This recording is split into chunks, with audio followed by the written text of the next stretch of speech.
Make for an ideal treat and a treat to make as well. I'll start things off with something simple, apple fritters, basic cinnamon-scented 2-bite donuts. Then I'll advance the technique and share a recipe for classic raspberry-filled donuts. Oh, you know how good these are. After that, it'll be time for something elegant, a donut-inspired dessert, Boston cream pie with its vanilla custard filling and chocolate glaze on top. And if that's not enough, how about warm truffled center beignets? This is a New Orleans version of a donut. But we have to start with the basics first, the simple apple fritter. And I start with 2 tart apples. You can use any variety that you peel and coarsely grate. So first, add about a teaspoon of lemon zest, just right over the grated apple, and 2 tablespoons of lemon juice. And along with the lemon juice, 3 tablespoons of sugar helps to draw out all the juices from the apple. And this is what helps make the batter easy to mix. Give this a little stir, and I'll just let this sit to let the sugar dissolve and the apples to soften up. And it only takes a couple minutes to sit. And into a big mixing bowl, add 2/3 of a cup of sour cream, along with 1/2 cup of sugar. There we go. I need 2 eggs, but I want to keep the whites separate because I'll whip those and add them at the very end. And the yolks can go into that sour cream base. I'll just give this a little whisk to stir. There we go. Now you can see in just a few short minutes how much liquid comes out of the apples. So now I can add this to the sour cream base and whisk that in. And now it's time for the dry ingredients. I'll start with 1 3/4 of a cup of all-purpose flour and a teaspoon of baking powder, just a 1/4 teaspoon of salt, and I really like an apple pie flavor in my apple fritters, so I add a full teaspoon of cinnamon, as well as a 1/4 teaspoon of nutmeg. Simple enough. I'll just sift this all together and add it to that sour cream base.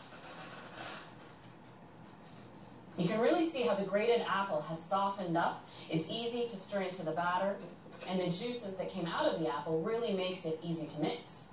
And then add just a touch of butter, 2½ tablespoons, keeps the fritters nice and tender. Now the batter seems more cake-like, and I need to lighten it up a bit. So I'm going to whip the 2 egg whites just by hand and add 2 tablespoons of sugar, and then fold that in. Once you've whisked your egg whites until they're foamy, that's the best time to add the 2 tablespoons of sugar. The whites just barely have to be at a soft peak, so they're still quite fluid. But you can see you've got that solid white color, so you know you have them well whipped. And I add this all at once to the batter. All right, got our nice light fluffy batter, and it's time to fry. When I'm frying, I like to use a neutral tasting vegetable oil, like canola, grapeseed, sunflower, or corn. These oils also have a high smoking point. That means they're built to take the heat of frying. Because these are 2-bite fritters, I use an ice cream scoop. I bring it to the oil, which I've preheated to 350. Bring the scoop close to the oil, and then gently drop it in. I find these fritters take about 3 minutes on each side. To flip your fritters, you just give them a little tap on one side, so it takes another 3 minutes on that side. Before I start frying, I get all my tools ready. So I have a tray with paper towel and a cooling rack. I have tongs and also a spider or strainer or slotted spoon works to pull out the donuts once they're done. Here they are, a beautiful golden brown. But the first ones I did have cooled to room temperature, and so I give them a nice generous coating with icing sugar. Oh, aren't those inviting and appealing? And they've got that nice crusty exterior.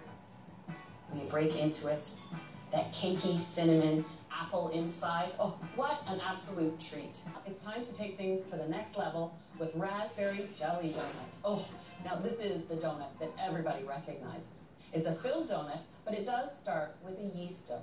So to start the dough off, I have 2/3 of a cup of milk, and I've heated it to just above body temperature. Pour that into a mixer, and for the yeast, 2 1/4 teaspoons. That's the equivalent of a single packet, and I use the instant dry yeast. I'll add to that 1/3 of a cup of sugar. This doesn't really make the dough terribly sweet, but it does make it tender. And I'll add 3 eggs. And about 1/4 teaspoon of grated nutmeg. Now 3½ cups of all-purpose flour. And a teaspoon of salt. Now, I'll start kneading this on low speed and immediately start adding 1/2 cup of softened butter, so it does make it a rich, tender dough. It takes about 3 to 4 minutes of kneading to really smooth out the dough and develop the glutens that'll hold in the yeast as the donuts rise up. There we go. You can really see it's smooth and elastic and easy to handle. Now, I'll just put a little bit of oil in my bowl and I'll drop in this dough.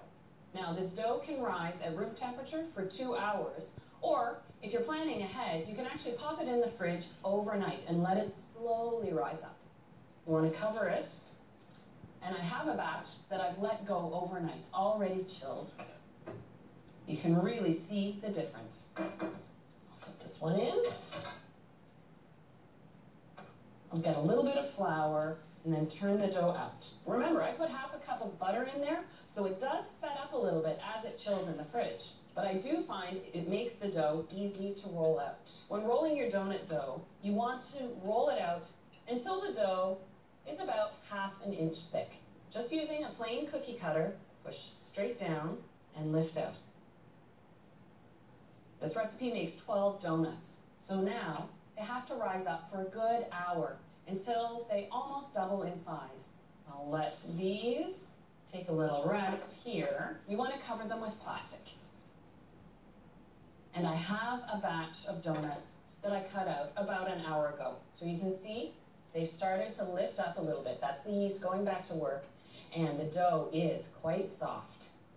So they're ready for the fryer. Now this time, I'm using a tabletop fryer to show you a different option. You want the oil to be at 350, and you don't want to crowd the basket. So I'll drop in 2, set the lid on, and just gently set them into the oil. And because of the size of these yeast-raised donuts, they take a good 4 minutes on each side. While these are cooking, I can get my cinnamon sugar ready. So I'll get 1/2 cup of sugar in a pie plate, and add to that about 1/4 teaspoon of cinnamon. Now, give these a little flip over so they can continue cooking on the other side for another 4 minutes.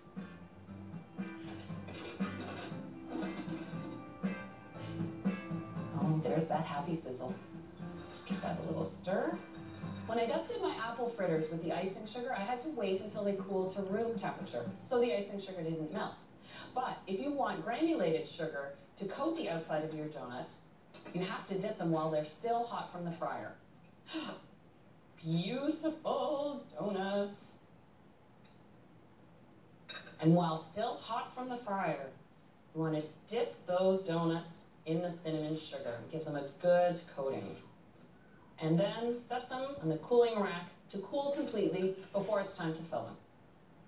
Raspberry-filled donuts have to be my absolute favorite, and I opt for a seedless jam. I've got my piping bag, and you can see it's fitted with a special tip. This is actually designed for filling eclairs and donuts. And I'll give this a little twist and tuck it into the tip before I spoon in the jam. That way it won't run out the bottom. And I find for a dozen donuts, I go through about 1/2 cup of jam. Give it a little twist at the top, and now I can untwist the bottom, and I'm ready to fill. And you just push the tip right into the center and push in that jam filling until you feel resistance. I think I got a good 2 tablespoons of jam in that one. So just cut into that. You can see how beautifully tender it is. And just look at all the jam I was able to fit into the center of that donut. And it's the delicate dough that allows that to happen. So time to get inspired by donuts and make a full-size elegant dessert. Boston cream pie. With its vanilla custard filling and chocolate glaze, it looks like a giant filled donut. But don't be fooled by the name, Boston cream pie, because it is actually a cake. And that's where I'll start, with the cake batter. I'll start with the dry ingredients, a cup of sugar, and then 2 types of flour to make a tender cake. 3/4 cup of cake and pastry flour, and half a cup of all-purpose flour. I also add 1.25 teaspoons of baking powder and just 1/4 teaspoon of salt. I'll sift all the dry ingredients together. So I have half a cup of unsalted butter cut into pieces, and I'll just add it to the flour. And then, similar to the style of when you cut butter into a pie dough, I'll just work the butter into the flour-sugar mixture until it's a rough, crumbly texture. There we go. There's still a few visible butter pieces, and that's just fine, but it is rough and crumbly. So now for the liquids. Half a cup of milk, and I'll add to that 2 eggs. And then the only added flavoring is 2 teaspoons of vanilla. I'll just give it a little stir to break up the eggs. And then add this all at once to the flour. The final beating of the batter is key, so I'll start on low speed just to start blending the ingredients. And then I want to increase the speed and let the batter beat for a good 3 to 5 minutes to make it nice and light and fluffy. There we go. You can really see it's fluffy and light, and it's ready for the pan. I have a 9-inch cake pan. I've greased it, put a piece of parchment on the bottom, and also dusted the outside with flour. That gives the cake something to cling onto as it rises in the oven, but it also, of course, won't stick. I'll just spread this into the pan to make it nice and level. Give it a good tap in case there are any large air bubbles. Now this is ready for the oven. I've preheated it to 325, and it takes about 35 minutes.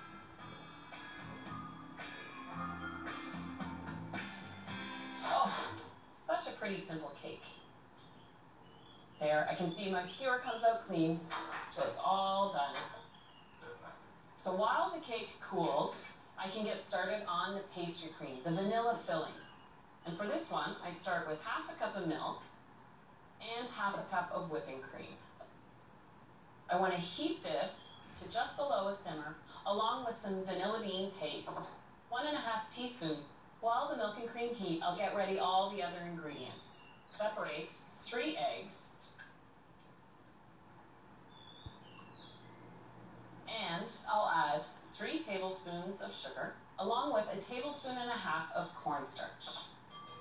I'll whisk together the egg yolk, sugar, and cornstarch. Before I add the hot milk and cream to my egg mixture, I make sure I'm ready to finish, and that's with a bowl with 2 tablespoons of butter in it. So my milk is just below the simmer. Take it off the heat, and then gradually add it to the eggs, a little at a time, so I don't shock or cook the eggs.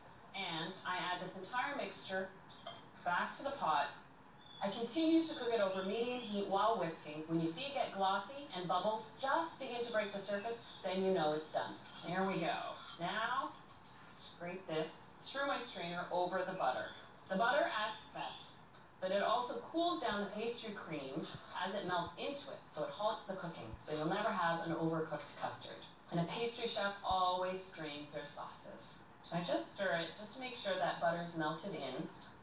As the pastry cream cools down, it can develop a skin on it. So with a piece of plastic wrap, I simply place it directly on the surface of the pastry cream so the air can't get at it. I'll set this aside to cool to room temperature and then chill it down before it's time to fill the cake. Before I fill the cake though, I have to also get ready the ganache glaze, that beautiful chocolate layer on top. For that, I heat up half a cup of whipping cream. And I have ready 4 ounces of baking chocolate. So I pour the hot cream over the chocolate, and I combine the chocolate and cream together. There we go. It's nice and thick now, and I'll set this aside to cool just a little bit. By now, my cake should have cooled, so the Boston cream pie is ready to assemble. You'll see that the cake tips out easily. I'll slice the cake in half, and I like to rotate it as I slice. Here we go. I do have a batch of the vanilla pastry cream filling already chilling in the fridge. And I'll spread the entire batch of the pastry cream right in the center. As I'm spreading the pastry cream, I push it almost to the edge, but not quite. Because once I put the top layer on top, it will press the cream out a little bit more. And The top layer goes on with the golden brown side up, and you really start getting a sense of the donut inspiration. Even the custard makes that white line, just like I had in those raspberry jelly donuts. And now to top it with the ganache glaze. For a classic Boston cream pie, you don't cover the sides of the cake. You leave it exposed so you can see that custard filling. Now, it is a good idea to chill the cake, to set the pastry cream and the ganache glaze on top before you slice it and serve it. And I have one already chilled down. And this is ready to serve. Oh, and there you have it, that beautiful vanilla custard filling, the simple tender cake, and the chocolate glaze, an elegant dessert, all inspired from a simple donut. So now of sizes and shapes. And if you have the opportunity to visit New Orleans, you'll be sure to indulge in beignets, a square-shaped donut. Now I'm making a version with a warm truffle center. And to start that, I have the raspberry jelly donut dough that I made earlier. Now the key this time is to roll it thinner than I rolled the jelly donuts, because I'm actually going to put a filling in and layer 2 parts of the dough on top of each other. So I'm looking for a rectangle about 15 by 18 inches. Now that I have the rectangle, what I want to do is fold it in half, just so I can make a little mark at the halfway mark here, and then slice this in half lengthwise. And now it's time to add the truffle filling. What's different about this recipe compared to the raspberry jelly donuts is you have to put the filling in before you cook the donuts. The truffle center for each beignet is made from ganache glaze. This is the exact same ganache that I used to top the Boston cream pie. It's been chilled fully, so now it's set firm. Put in just little teaspoonfuls of the ganache. At this point, the ganache doesn't have to be rolled or shaped. I'm not making truffles. This is, of course, going to turn into a melted goo. And there we go. So I take my dough and then press close to that truffle center so that you don't have any air within it. So now I've got it lined up this way. And then with my hands, I do the same thing, going horizontally, pressing out any air pockets. And now you can see the nice lines where I can follow to cut and trim off any excess dough and cut around the truffle center into the square shape. And there we go, individual truffle center beignets. I'll line them up onto my baking tray. And the final step, to ensure that you have that seal, that the truffle filling won't leak out of your beignets, use the soft or round side of the cutter, so the opposite that you use to cut, and just gently press that, and that will seal the dough right around the truffle filling. And there we go. And of course, I have to let the beignets sit for a good 30 minutes for them to rise up a little bit more. Cover them with some plastic. So I have a batch here that have rested for 30 minutes. And now it's time to fry the beignet. A tool that's handy when you're frying stovetop is to use a thermometer. You want to have a thermometer that can sit in the oil, and that way you can ensure you maintain that 350 temperature that is ideal for frying any type of donut. So we'll still follow the safe guidelines for frying. I've got my oil a third the way up, and I'll just gently drop in the beignet, one at a time. I love to see them rise to the surface as they start frying.